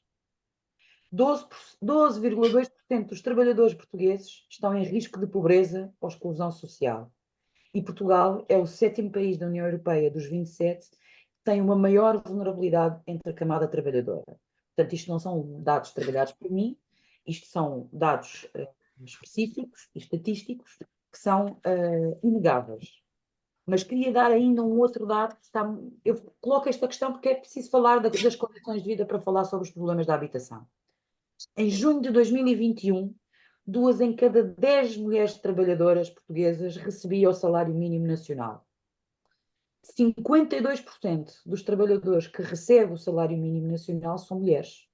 E, portanto, quanto menor é o salário das mulheres, menor é a sua proteção social, menor é a sua reforma, menor é a igualdade. Menor são porque não se tem alternativas. Não podemos dizer que há alternativas quando se vive com o salário mínimo nacional. Não se pode dizer que as mulheres têm alternativas quando o preço médio da habitação em Lisboa, só no distrito de Lisboa, o preço médio da renda são 1.164 euros. Se nós olharmos para o salário base médio das mulheres, é de 1.000 euros. É óbvio que o dos homens é de 1.200. Mas se olharmos para o ganho, que é o conjunto do salário base e o conjunto de prémios que são remunerações pecuniárias complementares do salário e que não são alvo, na sua esmagadora maioria, de contribuição por parte da entidade patronal e, portanto, não são passíveis de ser contabilizadas em termos de contribuição para a segurança social, isto aumenta, a diferença entre os salários aumenta ainda mais. Mas ainda aqui um outro aspecto. Se nós temos um salário médio das mulheres de 1.000 euros, e se, por exemplo, no Distrito de Lisboa, o preço médio da habitação é de 1.164 euros, de um T0 ou de um T1, é óbvio que é impossível de suportar. E não é porque faltam casas. Não faltam casas. O problema não é a falta da habitação, de haver muita procura e pouca oferta. É exatamente o contrário.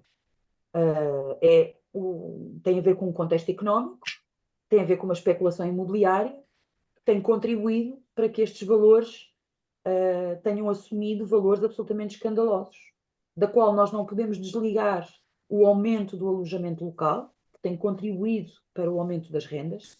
Nós temos zonas do Distrito de Lisboa, há freguesias no Concelho de Lisboa que se transformaram em freguesias de alojamento local.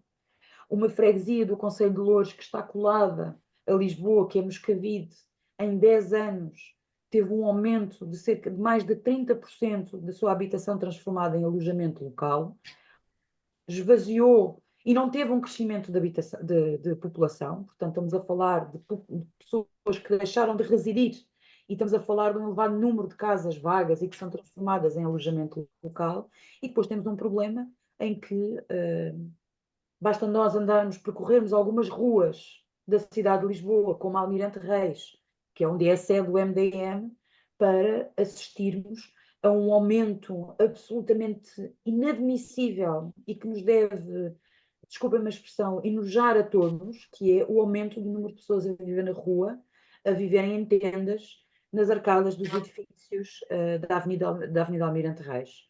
Ou até mesmo irmos à Estação do Oriente, aquela zona do túnel da zona do Oriente que liga a estação de comboios ao metro e à zona de estacionamento, e vemos que aquele túnel está completamente cheio de pessoas que ali dormem todos os dias, casais com cerca de 50, 60 anos, que dormem ali, e não são pessoas que não trabalham ou que tenham outras patologias, como é conhecido, como é o perfil anterior e habitual das pessoas em situação de sem-abrigo. Estamos a falar de pessoas que trabalham, mas que não ganham o suficiente para ter um teto.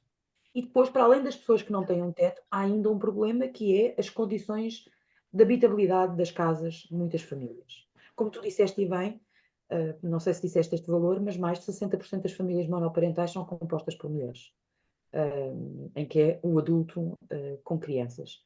E eu acho que nós temos, se calhar quase todas nós conhece alguém, eu conheço, aliás, uma amiga do MDM, que é aderente do MDM, que integra uma família monoparental e está confrontada agora com um problema, que é o senhorio pediu a rescisão antecipada do contrato e, portanto, não tem como, com o seu rendimento de 1.000 euros, alugar uma casa em Lisboa por estes valores para si e para o seu filho, que não esteja carregada de bolor, que não esteja a cair aos bocados, que consiga ter um mínimo de condições de habitabilidade. Agora, para além deste contexto, eu acho que as mulheres e todos nós lutamos todos os dias. E uma das formas de luta e de participação não é só através do voto. E não é só nos atos eleitorais, mas é também um momento muito importante. O que é determinante é nós participarmos todos os dias e lutarmos todos os dias. E acho que há muitas mulheres que, mesmo sem o saber, mesmo não sendo nas formas habituais, elas lutam todos os dias. Quanto mais não seja, a luta para conseguir ter uma vida digna e conseguirem fazer face a todas estas dificuldades que vão atravessando.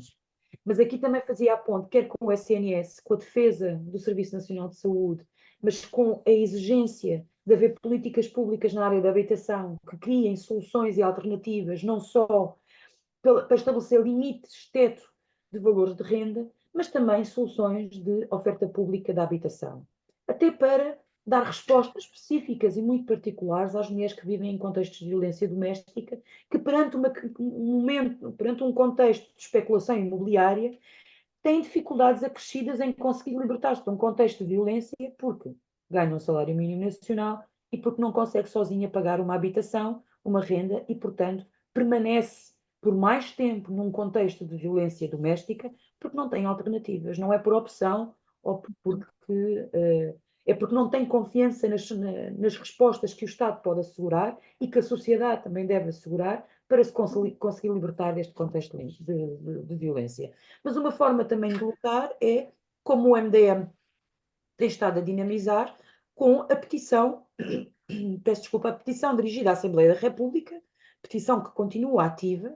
Nós já recolhemos milhares de assinaturas e continuamos a recolher, porque temos o objetivo que a Assembleia da República, seja ela com que composição for, não é? Porque vamos entrar em eleições, temos um contexto de eleições antecipadas, mas ficará na agenda esta solicitação para que a Assembleia da República discuta as condições necessárias para as mulheres viverem em igualdade. E uma das condições necessárias para as mulheres viverem em igualdade é investir no Serviço Nacional de Saúde, é investir nos seus profissionais, criando incentivos à sua fixação no SNS.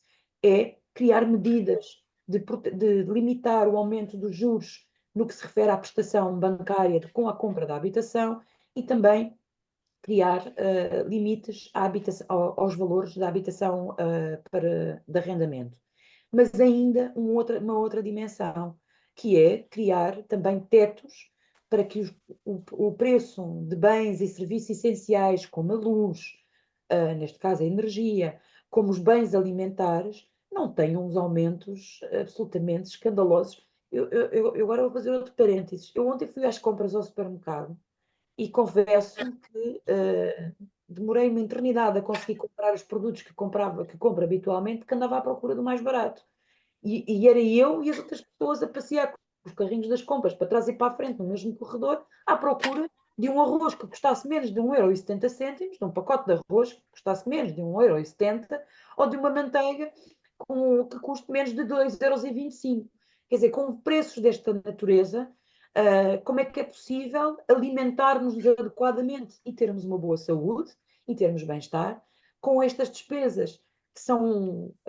Nós não podemos deixar de comer, não é? Portanto, ainda não se descobriu nenhum comprimidinho que resolve o problema da comida e, portanto, essa é uma das dimensões da petição para discutir e para ser aprovada em Assembleia da República limites aos aumentos de bens essenciais, mas também a defesa da escola pública e do investimento nas funções sociais.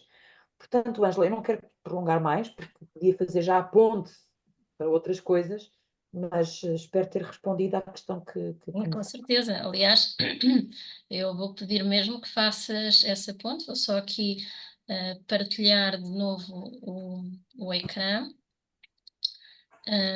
Conseguem ver? Sim, sim. Pronto. E basicamente a ponte que eu gostaria que fizesses tem que ver com as condições especificamente de trabalho neste gráfico.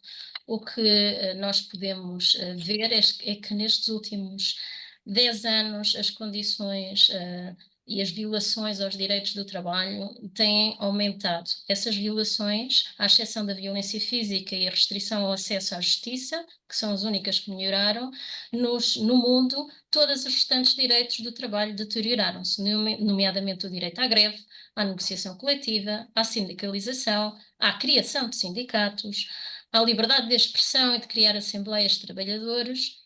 Todos eles são direitos que se deterioraram, tendo havido um aumento muito significativo do número de prisões por, no fundo, os trabalhadores protestarem e defenderem melhores condições. Aliás, tem havido mobilizações de trabalhadores no mundo, grandes mobilizações, por exemplo, na Índia e nos Estados Unidos. As condições de trabalho têm-se deteriorado de tal maneira que tem havido um aumento da sindicalização que começa a assemelhar-se àquilo que existiu nos anos 20. Portanto, estão-se a criar sindicatos formais e informais de trabalhadores para defender os seus direitos e as condições, porque elas estão a ser cada vez mais precárias. Aliás, como no outro gráfico que eu estava a mostrar, os países estão-se a tornar cada vez mais parecidos, mas no mau sentido, não é? Com piores condições. Neste mapa, o que nós podemos ver é que quanto mais escuro for a cor, piores as condições laborais dos trabalhadores. Mas o que nós também sabemos é que nas mulheres, apenas 50% das mulheres em idade de trabalho estão representadas na população economicamente ativa no mundo. Os homens representam 76% dessa força de trabalho. Mas isso não quer dizer que as mulheres não estejam a trabalhar. Aliás, elas trabalham e muito, só que a maioria trabalha numa economia informal. Sustenta trabalho de casa e está concentrada em empregos com menor qualificação, que pagam salários mais baixos, tendo pouca ou nenhuma proteção social. E, portanto, nós o que podemos ver, por exemplo, com este quadro da ONU, é que nós levaríamos à volta de 286 anos, ao ritmo atual, no fundo de esforços, levaríamos 286 anos para que as mulheres e os homens tivessem uma real igualdade. E, deixa-me só interromper aqui, e, portanto, aquilo que eu te lançava aqui para que tu brevemente comentasses parece-me a mim, que as lutas das mulheres que normalmente são civilizadas no 8 de março continuam tão ativas e se calhar até mais ativas agora, porque de facto a desigualdade continua e continua com muitos aspectos e com muitas facetas, não é? E, portanto, quer dizer, o ritmo atual não é um ritmo válido, não é? Não acho que possamos esperar 200 e quase 300 anos para termos uma igualdade de facto. O que é que te parece? Olha, eu acho que a igualdade de facto atinge quando nós conseguirmos as mulheres atingirem a sua emancipação socioeconómica para além de outras dimensões. Uma vez mais, apesar do contexto a nível mundial dar nota daquilo que estatisticamente é trabalhado como uma menor participação das mulheres no mundo económico, a verdade é que também do ponto de vista estatístico, esse número também é trabalhado para dar uma ideia de que elas trabalham menos, não é? É procurar construir uma ideia de que como trabalham menos, o seu trabalho deve ser menos valorizado. Mas deixa-me dizer-te que no plano nacional as mulheres são 51% dos trabalhadores portugueses. Portanto, a sua participação, a plena participação das mulheres no mundo do trabalho, no contexto nacional, é plenamente alcançada. Portanto, as mulheres contribuem para a produção nacional, contribuem para a estimulação, para o estímulo da economia, para pôr o país a funcionar. Aliás, durante a pandemia, profissões que eram consideradas essenciais, não é? Que garantiram o funcionamento de hospitais, de centros de lares de idosos, que asseguraram a limpeza, asseguraram que os supermercados se mantinham cheios, as prateleiras dos supermercados se mantinham cheios, continuaram a fazer a limpeza dos serviços públicos, a assegurar o funcionamento, era assegurado por mulheres, por setores de atividade profissional que são maioritariamente ocupados por mulheres. Falamos das enfermeiras, falamos das assistentes daquilo que é também chamada, gostam-se de referir a economia do cuidado, mas é uma forma de desvalorizar o nosso trabalho, não é? Para pagar ainda menos. Portanto, há aqui um conjunto de profissões que, apesar de serem ocupadas maioritariamente por mulheres, é também dada esta ideia de que as mulheres trabalham menos ou participam menos na economia e, como tal, o seu salário deve ser menor, devem ter uma menor valorização. E, naturalmente, que não há nada que as mulheres tenham alcançado em matéria de direitos que tenha sido oferecido. E, portanto, as mulheres trabalharam sempre e lutaram sempre por variedíssimas coisas. E no plano internacional, podemos dizer que o Dia Internacional da Mulher é uma referência naquilo que é um dia na luta das mulheres. Mas uma luta que não se encerra nesse dia, num único dia, num ano, porque é uma luta constante, é um dia, acima de tudo, de dar visibilidade pública e de massas e de maior projeção àquilo que são as reivindicações e aspirações das mulheres sobre as mais variedíssimas matérias. E em Portugal, com o 25 de Abril, aliás, por isso é que nós também temos vindo a utilizar muito esta expressão, e este ano voltaremos à carga com este lema que é: não há março sem abril. No plano nacional, nós até para comemorarmos o Dia Internacional da Mulher, foi preciso acontecer, para comemorarmos da forma como comemoramos hoje, foi preciso acontecer o 25 de Abril.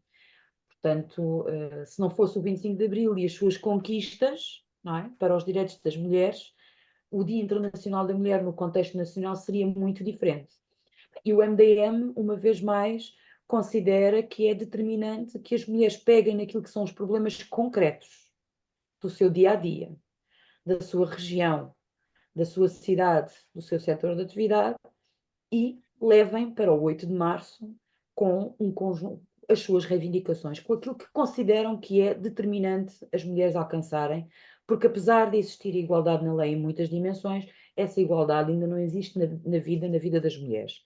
E, portanto, o MDM está muito mobilizado para este ano realizar em todo o país, no dia 8 de março, um conjunto diverso de iniciativas. Aliás, temos aqui um objetivo de 50 anos do 25 de Abril, 50 ações no dia 8 de março, em todo o país, das mais variedíssimas formas e com os mais variedíssimos modelos, e, portanto, o apelo e o convite que deixamos também às mulheres é que participem nestas iniciativas do MDE, no Dia Internacional da Mulher, para procurar que as mulheres participem e lutem pelos seus direitos, porque não só não são dados, temos que lutar por eles, e também outro aspecto que muitas vezes nos esquecemos, é que há direitos que nós conquistamos, mas eles não são vitalícios. Só são vitalícios se nós os defendermos todos os dias.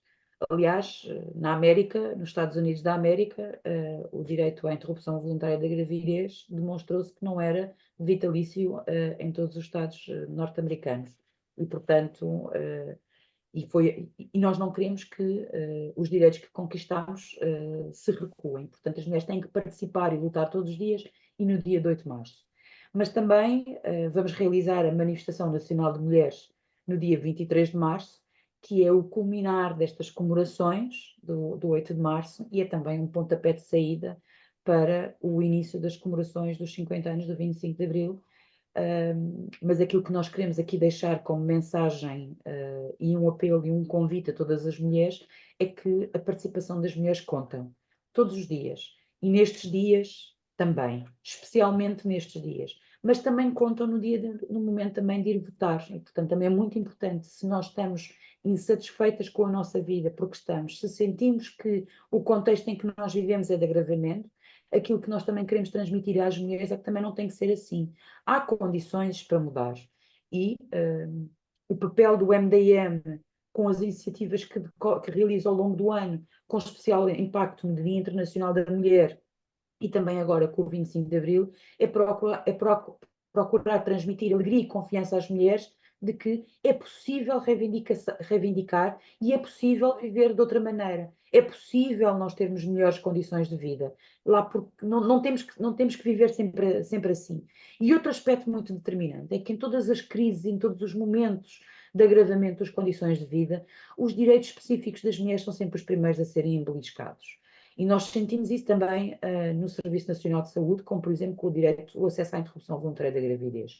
E aquilo que queremos que as mulheres tenham a certeza é que os seus direitos específicos não são um luxo, nem são um capricho das mulheres. E que ele se mantém atual, o Dia Internacional da Mulher mantém-se atual, não só por tudo aquilo que se conquistou, mas por tudo aquilo que falta concretizar nas nossas vidas. E claramente entendemos que ainda falta concretizar muito Abril nas nossas vidas e por isso é que fazemos aqui esta relação entre o 8 de março e o 25 de Abril. Pronto, Ângela, e não queria... Fico por aqui, porque senão... Acho que tocaste aqui em pontos importantíssimos e realmente, como já vamos longos, eu vou só fazer uma última questão que se une àquilo que tu sublinhaste muito bem, que é se Portugal, na Europa e no mundo, neste momento é um dos países onde mulheres e homens estão em maior plano de igualdade, não é o país em que isso existe a maior Nem bem nível. maior plano de igualdade. em termos do trabalho, a penetração das mulheres no mundo do trabalho é ampla, não é?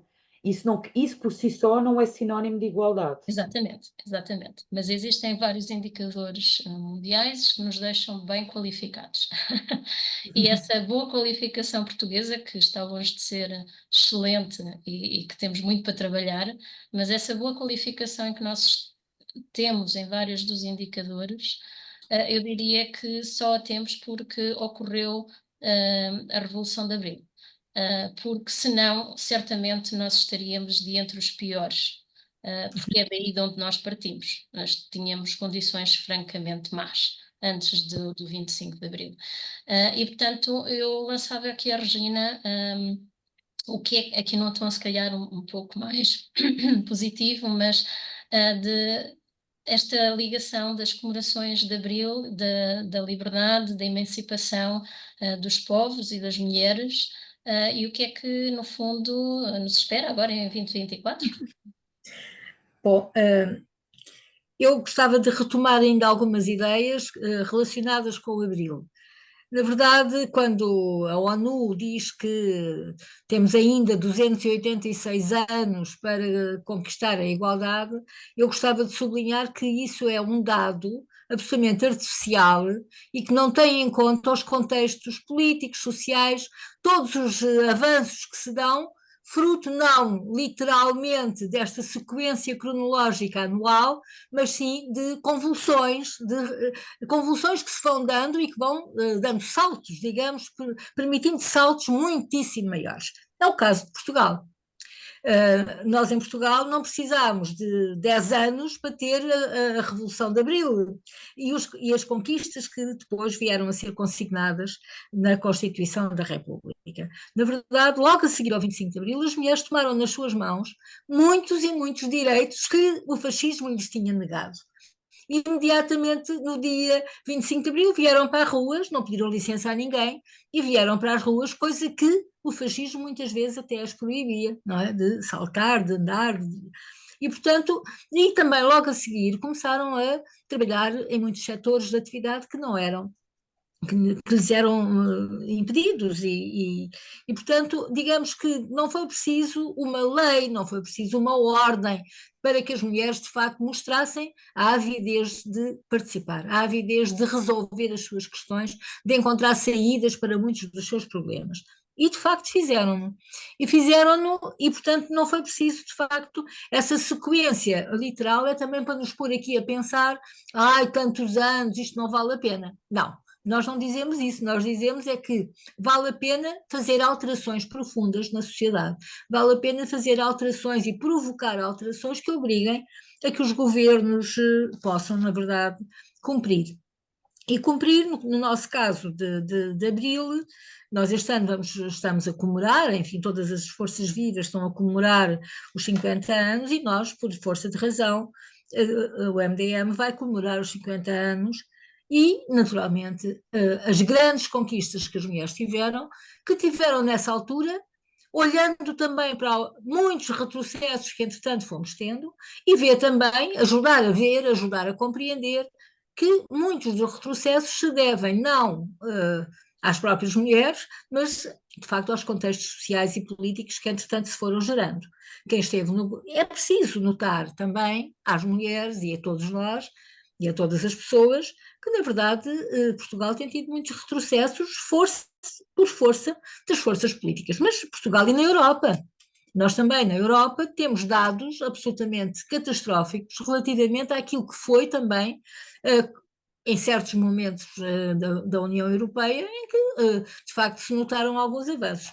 Mas hoje não podemos dizer que os governos, as políticas nacionais não sabem perfeitamente que houve retrocessos. Ainda agora eu estava a ler uma resolução do Parlamento Europeu aprovada em 18 de janeiro deste ano já, e eles têm constatações absolutamente claras do aumento do nível de vida das pessoas, dos reflexos da inflação sobre as condições de vida. Têm também dados absolutamente seguros e fiáveis daquilo que tem sido as influências negativas das taxas de juro lançadas pelo Banco Central Europeu, e onde as casas, onde todo o património das pessoas foi de facto desvalorizado, e portanto as dificuldades na vida das pessoas dependem, e isto é claro, dependem muito claramente das políticas do Banco Central Europeu, que depois os governos vão tendendo a aplicar e vão aplicando tanto mais quanto as populações também são mais passivas ou se deixam mais facilmente enredar neste discurso dominante que de facto enfim, nos domina a todos, e muitas vezes nós não temos elementos suficientes para pensar e sair desta teia em que nos estão a envolver. E eu falo da teia que é muitas vezes construída no discurso mediático, não é? No discurso dos comentadores, no discurso que nos chega todos os dias a casa, e que muitas vezes nós não temos a capacidade de estar a descortinar tudo aquilo que significa. Portanto, o 25 de Abril e as comemorações, para nós, vai ser um momento também de grande discussão, de ampla discussão, porque nós ganhamos, nós conquistamos imensos direitos, como aqui já foi colocado, direitos, por exemplo, a função social da maternidade. É uma questão, antes do 25 de Abril, as mulheres, mães, não tinham direitos, não tinham licença de maternidade, tinham os partos em casa, mortes maternas era assim uma coisa absolutamente catastrófica, a taxa de mortalidade infantil por causa dos partos não acompanhados medicamente era uma taxa elevadíssima, a taxa de mortalidade em Portugal, a mortalidade infantil e materna. O aborto era clandestino, as pessoas tinham que pagar e às vezes fazê-lo em condições, como nós dizíamos, de vão de escada. Portanto, nós fomos, na verdade, construindo um sistema que veio a ser consignado na Constituição de Abril, mas também noutra legislação, por exemplo, a lei da IVG já foi posterior e foi resultado da nossa luta. A lei, por exemplo, o Código Civil que proibia no tempo do fascismo, as mulheres não tinham um direito legal, as mulheres casadas não tinham direitos sobre os filhos, por exemplo, não é? No sentido, era o chefe de família, que era o marido, é que podia autorizar determinadas coisas aos filhos, e até à mulher. Portanto, havia. E nós, logo a seguir ao 25 de Abril, esse Código Civil foi também alterado no sentido de dar às mulheres o mesmo direito sobre os filhos, sobre a casa que habita, sobre o carro que compra. Portanto, tudo aquilo que é adquirido no casal é de ambos, é dos dois. Claro que a responsabilidade também é dos dois. Portanto, daí a importância da função social da maternidade, que depois também agregou a função social da paternidade. Portanto, são conquistas que nós não podemos deixar que voltem atrás. Não podemos mesmo permitir que estas conquistas, que outros países não têm, que outros países ainda não têm, ou que estão a retroceder. Portanto, nós em Portugal temos, de facto, fizemos uma revolução também de mentalidades, também de acesso ao trabalho, das mulheres quererem ir trabalhar, de acharem que era isso, e terem, por exemplo, as mulheres em Portugal passaram a ter direito a uma pensão, mesmo que não tivessem contribuições, passaram a ter um mínimo, e este mínimo é importante para as pessoas. Bom, portanto, este 25 de Abril foi de facto uma revolução em muitos planos, plano social, plano económico, também cultural. Nós demos saltos imensos na participação cultural das pessoas, não é? Claro que, olhando para hoje, nós olhamos os retrocessos e as políticas de liberalização que existem, não é? É o ensino que é privado, é a saúde que tem que ser privatizada, enfim, há um conjunto de coisas que é um bocadinho esta filosofia do salve-se quem puder, dos direitos de cada um predominarem sobre os de todos. E esta situação muitas vezes leva a que as pessoas também se alheiem da política, porque não veem resolvidos os seus problemas e, portanto, também eu penso cá na minha casa, eu penso nas minhas coisas e não penso nos outros. Portanto, esta participação coletiva é extremamente importante e nós valorizamos muito isso. E, portanto, as participações, as mobilizações coletivas dão sempre muitos frutos. E é nesse sentido que comemoramos o 25 de Abril, para que também para agregar mais as mulheres, também para trazer mais as mulheres à sua consciência de que são participantes ativas e podem resolver muita coisa. E temos mulheres de várias camadas sociais que também pensam assim, embora não sejam profissionais, não estejam ligadas a uma atividade profissional, muito, enfim, muito. Estou a pensar, por exemplo, uma escritora, não é? Há mulheres escritoras que têm escrito maravilhas, coisas lindíssimas, belas, significativas, que de facto, sobre o 25 de Abril e sobre as grandes conquistas, e também sobre os grandes problemas das mulheres. Muitas delas têm trazido para a opinião pública, e a literatura é também isso, não é? De trazer para a opinião pública grandes questões e conflitos e problemas que há. Portanto, digamos que este 25 de Abril para nós tem que ser um bocadinho isto tudo, as mulheres trabalhadoras, as mulheres intelectuais, as mulheres, as mais jovens, as mais velhas, e também, tendo em conta que é uma questão também internacional, o 25 de Abril não teve um impacto em Portugal extraordinário quando acabou com a guerra colonial. Teve um impacto extraordinário nos países que eram dominados pelo sistema fascista e que, fruto da luta também desses povos, que tiveram também, isto foi uma relação bastante bionívoca, não é? Também tiveram influência em nós, não é? O nosso 25 de Abril também sofreu e ganhou com a participação e a luta desses povos, mas é verdade que esses povos passaram a poder ser independentes. E isto é uma coisa, é uma conquista para nós, não é? De sermos humanizados, de sermos cooperantes, de sermos um povo que dá as mãos e que reconhece que todos os povos têm direitos. Têm direito à autodeterminação, têm direito à independência, têm direito a pensar nos seus destinos. Isto é de um humanismo, que é a filosofia que o 25 de Abril contempla, é esta mesmo, de que, no fundo, todos os países, todos os povos, todos os cidadãos são iguais, têm direitos iguais e podem ajudar-se, cooperar, em vez de se digladiarem e confrontarem com as guerras. Portanto, este 25 de Abril para nós é de facto é um momento áureo também da nossa história, não é? É um momento muito significativo da nossa história, que passámos por momentos muito opressores, muito dolorosos, não é? O fascismo em Portugal foi muito violento, prendeu, matou, tudo isso é verdade, mas também quando rompeu com o 25 de Abril, também demos mundos ao mundo, digamos, pudemos abrir-nos ao mundo, pudemos atravessar fronteiras e pudemos, de facto, também hoje ser um país de acolhimento, ser um país que recebe ou que deve receber bem os imigrantes, os refugiados. Somos um país que tem que dar também mostras ao mundo e deu mostras ao mundo de que somos um país com grandes capacidades de solidariedade. E daí que o 25 de Abril nós vamos ter várias iniciativas, agora ainda é longe desse tempo, mas enfim, temos várias iniciativas exatamente para celebrar também todas estas conquistas, celebrar também os nossos direitos e tudo aquilo que fizemos para reconhecer Portugal um país do mundo, um país livre, um país e também um país em que a Constituição da República ainda consagra que caminha para o socialismo. A Constituição da República Portuguesa, no seu preâmbulo, continua a dizer que Portugal é um país democrático, é um Estado de direito democrático, o que quer dizer que tem os direitos sociais e económicos inseridos nas questões políticas e cívicas, mas é também um Estado democrático porque não é independente esta questão da liberdade, da democracia social, económica, política e cultural, e portanto é um Estado que caminha, claramente é isto que está escrito no preâmbulo, que caminha para um Estado socialista, e o socialismo virá um dia, com certeza, se nós todos acreditarmos que é possível fazer um mundo mais justo, um mundo mais pacífico, um mundo onde nós tenhamos os direitos e a capacidade de evoluir também dentro desse quadro de respeito uns pelos outros e de respeito pela cidadania, de uma vida democrática que nós próprios escolhemos.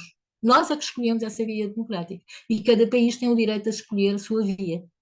E, portanto, é nesse caminho que os 50 anos de Abril farão, digamos, a nossa história e queremos que também vamos contribuir com certeza também para que o nosso povo possa também, e particularmente nós dirigimos às mulheres, mas também aos nossos filhos e aos nossos avós e aos nossos colegas, não é? No sentido de podermos mudar e ir no sentido da Constituição de Abril. Se essa Constituição tivesse sido cumprida, ou estaríamos com certeza muito melhores. E, portanto, vamos retomar abril e vamos retomar, e isto nos gestos mais imediatos, nas manifestações e nas eleições. Obrigada. Gostaria de destacar uma coisa que me pareceu muito importante naquilo que disseste, que é desconstruir o gradualismo.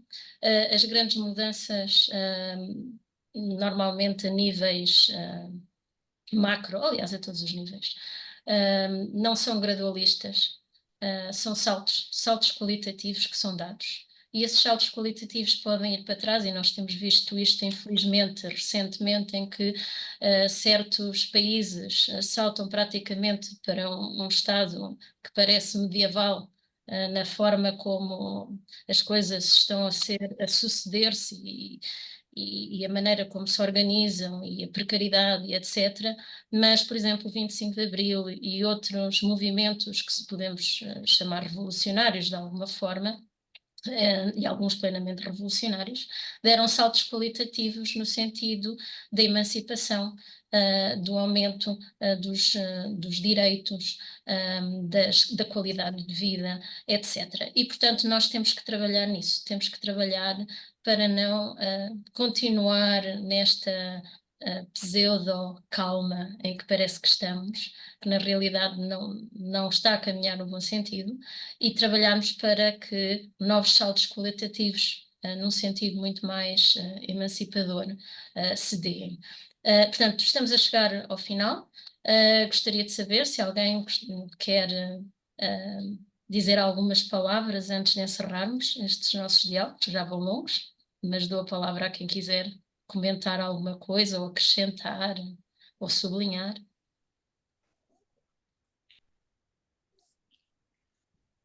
Acho que o programa já vai longo. Exatamente, parece que estamos todas de acordo então em encerrar. Ana, não se consegue ouvir. Tens que... Ok. Eu penso que qualquer dos temas daria para falar muito mais sobre cada situação, mas penso que o essencial foi dito. Exatamente. Este foi, de facto, um programa bastante ambicioso, pois quisemos tentar dar uma visão do que é que podemos esperar e quais são os movimentos que teremos de fazer no 2024. As lutas, as manifestações e o trabalho continuado que teremos de fazer neste 2024. Esperamos que as pessoas tenham aproveitado este longo programa para ficar mais esclarecidas de como é que as situações a nível global nos impactam a nós e se interrelacionam, porque está tudo interrelacionado, não é? E aliás, às vezes a nossa dificuldade a falar era precisamente a dificuldade de tentarmos ser claros, porque estamos conscientes, todas nós, destas interrelações, e que esta complexidade, por vezes, torna bastante difícil a comunicação para alguém que não esteja tão a par de alguns destes aspectos que mencionamos. Portanto, muito obrigada. Vou então encerrar Obrigada o também. nosso programa. Obrigada. Obrigada.